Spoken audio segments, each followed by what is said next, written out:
datang di video kelompok 4 Creative Writing.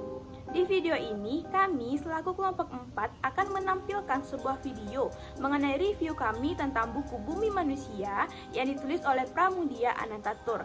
Namun sebelum itu, saya akan memperkenalkan terlebih dahulu para anggota dari kelompok 4. Pada kelompok ini terdiri dari 4 orang anggota, yaitu Fernando Fadel Azhar nomor BP 2010-863002, Gudia Hesti Junia nomor BP 2010-862006, Nuraini Ramadhani nomor BP 2010-861030, dan terakhir saya, Siva Zaira Fiori nomor BP 2010-861016. Pada video ini, review luar novel serta kelebihan dan kekurangan novel akan disampaikan oleh Gudia. Lalu dilanjutkan oleh Aini mengenai review dalam novel. Dan terakhir, oleh Nando mengenai pesan yang disampaikan oleh penulis. Tanpa berlama-lama, langsung saja yuk kita ke inti video. Selamat menikmati. Halo teman-teman, pada kesempatan kali ini kita akan mereview salah satu karya sastra terbaik pada abad ke-20, yaitu novel Bumi Manusia. Novel Bumi Manusia yang bergenre roman sejarah ini ditulis oleh Pramudia Anantatur. Beliau lahir di Blora pada tanggal 6 Februari 1925 dan wafat di Jakarta pada 30 April 2006 saat berusia 81 tahun. Semasa hidupnya, beliau sangat aktif menulis dan tulisannya yang terkenal dengan tetralogi buku, yang terdiri dari novel Bumi Manusia, Anak Semua Bangsa, Jejak Langkah, dan Rumah Kaca. Novel Bumi Manusia ini disusun oleh beliau ketika beliau dipenjara di Pulau Buru selama 10 tahun, dari tahun 1969 sampai 1979. Beliau diam-diam mengumpulkan catatannya dan mengirimkan catatan tersebut keluar Pulau Buru, sehingga novel Bumi Manusia bisa diterbitkan pada tahun 1980 oleh Hasta Mitra dengan ketebalan 535 halaman.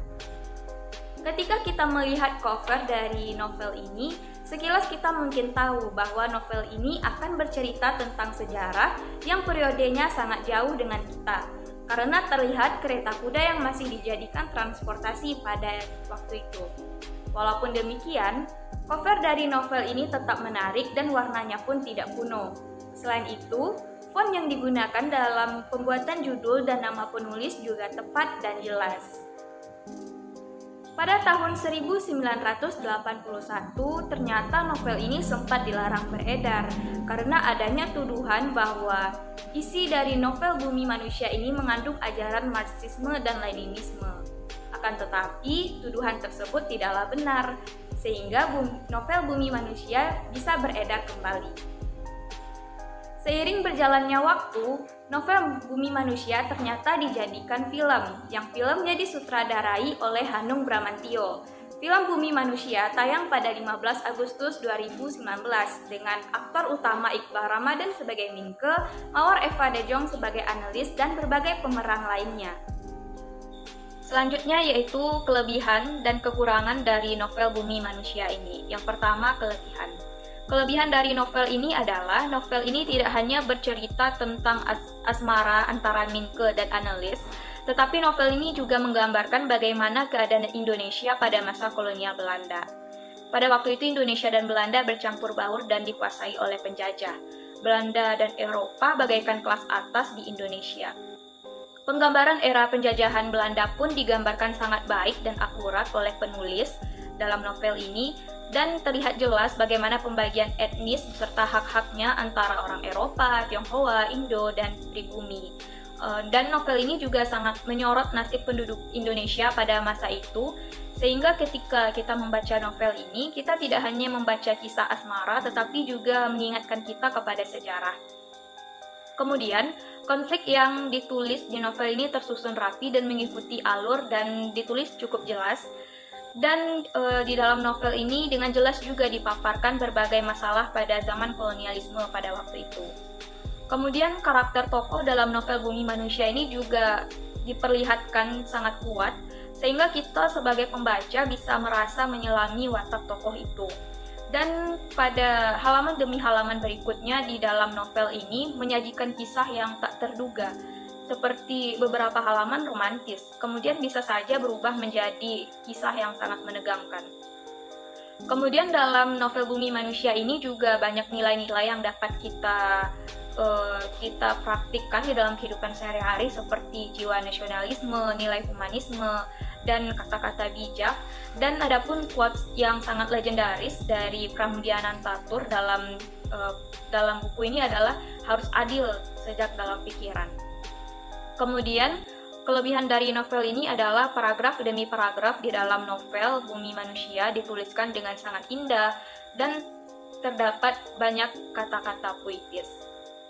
Tetapi yang namanya hasil karya dari manusia tentu masih memiliki kekurangan gitu.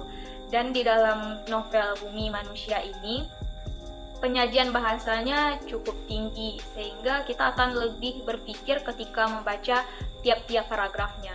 Kosakata yang digunakan juga menggunakan ejaan lama dan juga istilah dalam bahasa Belanda ada juga digunakan. Sehingga bagi orang-orang yang tidak mau ribet atau yang tidak mau pusing untuk mengartikannya, maka mereka akan jadi sangat malas untuk membacanya. Berhubung salah satu teman kami, yaitu Nur Aini, berada pada kondisi yang tidak memungkinkan untuk merekam video, untuk itu saya dan Nando akan menggantikan bagian Aini mengenai review dalam novel. Cerita awal pada buku Bumi Manusia disebutkan bahwa Minke adalah seorang pribumi muda yang berbakat dan bersekolah di HBS. Minke juga banyak bergaul dengan teman-temannya yang kebanyakan adalah anak asli Belanda Eropa dan campuran Belanda Eropa dengan pribumi. Sahabat pribadinya sendiri bernama Jean Marais, adalah seorang Indo berkebangsaan Prancis yang pernah menjadi serdadu kumpeni dan kehilangan salah satu kakinya. Jean yang sebetulnya humanis itu terpaksa menjadi serdadu karena kemiskinannya. Di medan perang, ia kemudian justru menikahi seorang wanita Aceh dan memiliki putri cantik bernama Masyaroh. Sayangnya, istrinya meninggal. Jean pun hanya bisa bertahan hidup sebagai pelukis pesanan di Hindia Belanda. Minke kerap membantu mencarikan pesanan untuk sahabatnya itu. Hidup di antara kalangan Indo, Minke merasa tak ada masalah dengan hal tersebut. Ia dibesarkan dari keluarga priai atau bangsawan Jawa dan bisa menggunakan bahasa Belanda dengan fasih. Meski demikian, ia sadar bahwa ia hanyalah pribumi. Bagaimanapun juga, ia tidak sekeren para Indo campuran.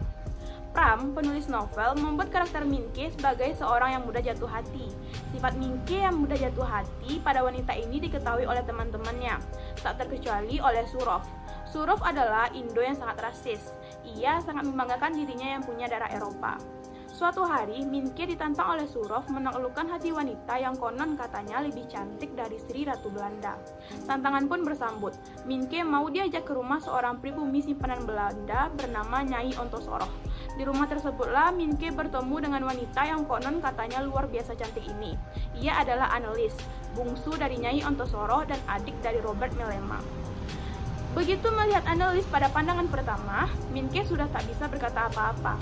Tapi Minke tak hanya terpedaya oleh kecantikan Annelies. Menurutnya, keluarga Nyai Ontosoroh alias Sanikem sangatlah unik. Nyai Ontosoroh tampil sebagai wanita super cerdas. Dia tak seperti nyai-nyai atau simpanan Belanda kebanyakan. Anaknya, Annelies, juga unik. Meski luar biasa cantik, ia tak punya teman Indo dan campuran karena berhenti sekolah. Mentalnya pun seperti bocah karena sejak kecil harus membantu ibunya di perusahaan tanpa pergaulan dengan kawan-kawan seumurnya. Abangnya, Robert Mellema, sangat mengesankan. Meski yang ini kesannya negatif, tapi setidaknya Robert tak semengerikan Herman Mellema, sang kepala keluarga, yang begitu jijik ada pribumi seperti Minke yang masuk ke dalam rumahnya. Herman Mellema bahkan mengumpati Minke dengan sebutan monyet. Untungnya Nyai Ontosoroh memberanikan diri membela Minke. Ini adalah tindakan yang luar biasa, mengingat biasanya orang pribumi tunduk kepada Belanda. Seiring berjalannya waktu, Minke dan Annelies jatuh cinta. Tapi Minke tak menyangka bahwa Annelies menjadi sangat bergantung padanya. Ia terus disurati agar kembali ke rumah Nyai untuk tinggal bersama. Pernah juga Annelies sakit parah setelah lama tak melihat Minke yang dipaksa berkunjung ke rumah orang tuanya. Minke mau saja sebetulnya tinggal bersama Annelies. Tapi tinggal di rumah seorang Nyai membuatnya kena stigma buruk di masyarakat. Seorang Nyai atau simpanan Belanda dianggap sebagai wanita perayu yang mesum. Minke juga pernah Minke pun pernah berpandangan demikian. Untungnya ia ditegur oleh sahabatnya Jean Marais. Berlakulah adil sejak dalam pikiran. Begitu pesan Jean pada Minke. Jangan menghakimi Nyai Ontosoro sebagai tuna susila seperti yang dilakukan oleh orang lain. Minke pun kembali menginap di Wonokromo, rumah analis, sambil terus bersekolah di HBS. Ia sendiri sudah mulai menulis untuk koran-koran. Sebagai pribumi, Minke banyak dipuji karena mampu menulis Belanda dengan sangat baik. Tapi sayangnya banyak temannya yang berdarah Eropa sinis padanya. Mereka merasa keeropaan mereka tersakiti karena ada pribumi yang prestasinya lebih baik. Mereka merasa keeropaan mereka tersakiti. Pelan-pelan, Minke juga mulai paham kepada analis begitu tergantung dan ringkih. Analis pernah diperkosa abangnya sendiri. Traumanya membekas terus bertahun-tahun. Apalagi analis tak pernah menceritakan kejadian ini kecuali kepada Minke seorang. Baiklah, saya akan melanjutkan review isi novel Bumi Manusia. Dari Wonokromi, sebuah kabar menunjukkan tiba-tiba terdengar, Tuan Herman Melema meninggal dunia. Selepas itu datang lagi sebuah kabar menggemparkan, di mana Nyai mendapatkan surat dari anak kandung Melema di Belanda bernama Insinyur Maurits Melema. Maurits adalah anak sah Herman Melema dengan Alema Melema Hemmers. Maurits menuntut seluruh kekayaan perusahaan yang dimiliki oleh Herman yang selama ini dibesarkan oleh Nyai Ontosoro. Bukan itu saja, ia juga meminta hak asuh atas Annelies untuk dibawa ke Belanda. Tuntutan Maurits diajukan ke pengadilan. Nyai bersekukuh melawan meski mereka tak tahu mereka akan kalah. Tuntutan Maurits diajukan ke pengadilan. Nyai bersekukuh melawan meski mereka tahu mereka akan kalah. Alasannya sederhana, karena tak ada pribumi yang bisa melawan Belanda, apalagi yang asli. Meski perusahaan Melema tersebut dibesarkan oleh Nyai Ontosoro, tapi akhirnya pengadilan memutuskan untuk menyerahkannya kepada Maurits. Annelies dan Robert diberi bagian, tapi Robert telah pergi dan hak asuh Annelies diminta oleh Maurits. Alasannya agar seluruh harta Herman Melema jatuh kepada tangan Maurits. Di tengah kasus ini, Minke dengan setia berada dan membantu Nyai maupun Annelies. Ia pun banyak diterpa gosip memalukan. Misalnya, ia mendapat stigma buruk akibat serumah dengan simpanan Belanda. Ia pun rajin membalas dengan artikel-artikel buatan sendiri yang dikirimkan ke surat kabar langganannya dan surat kabar Melayu milik Kommer. Tapi akhirnya ia dikeluarkan dari sekolah atas tuduhan membahayakan gadis-gadis sekolah, sebab Minke dianggap mesum dengan Nyai Ontosoro. Temannya Robert Surov adalah salah satu orang di balik gosip murah. Gejolak demi gejolak dialami, Minke akhirnya memutuskan menikah dengan Annelies.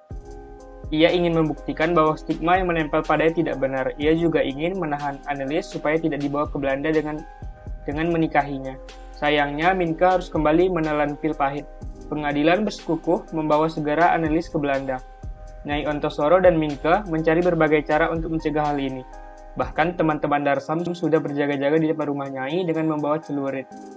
Tetapi aparat kolonial tetap memaksa membawa Annelies.